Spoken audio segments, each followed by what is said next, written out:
Les hommages, les livres, les documentaires se multiplient à l'occasion du 10e anniversaire de la mort de François Mitterrand. Dimanche, toute la famille socialiste lui rendra hommage à Jarnac où il repose.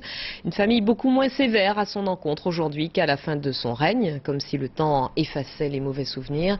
Jack Lang parle de la fin du purgatoire, il nous en dira un peu plus dans un instant.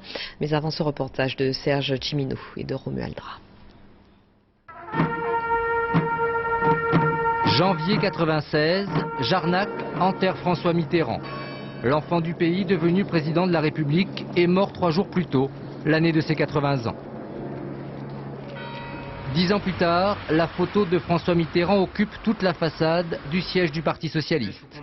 Mais il garde aussi une place de choix dans l'esprit des jeunes du parti, et le parallèle est osé entre 1981 et l'élection à venir. 2007 arrive à grands pas et pour notre génération, c'est ça passe ou ça casse.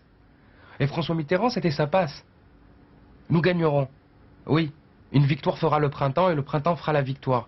C'est souvent on sombre très vite dans la Mitterrandolâtrie. Moi, je suis très lucide sur ce qu'a été le personnage, ce qu'a été l'homme politique. Mais ensuite, il y a un patrimoine politique. Un enthousiasme que n'ont pas toujours eu leurs aînés après le décès de Mitterrand. Mais pour Hubert Védrine, un proche parmi les proches, les socialistes aujourd'hui ne sont plus dans l'état d'esprit de ces dernières années. On voit qu'aujourd'hui, tous les socialistes, même ceux qui l'avaient combattu, ou que Mitterrand avait combattu, n'hésitent pas à se tourner vers lui, à chercher dans tel ou tel épisode de sa carrière, de sa vie politique, des leçons, des choses à méditer, des exemples. Donc c'est un rapport très fort. En effet dépassionné parce qu'il a pris sa place dans l'histoire, parce que ça s'est imposé. Dans cette année pré-présidentielle, tous les socialistes célébreront donc dimanche les 10 ans de la disparition de François Mitterrand. Avec en tête une autre date. Il y a 25 ans, il accédait à l'Élysée.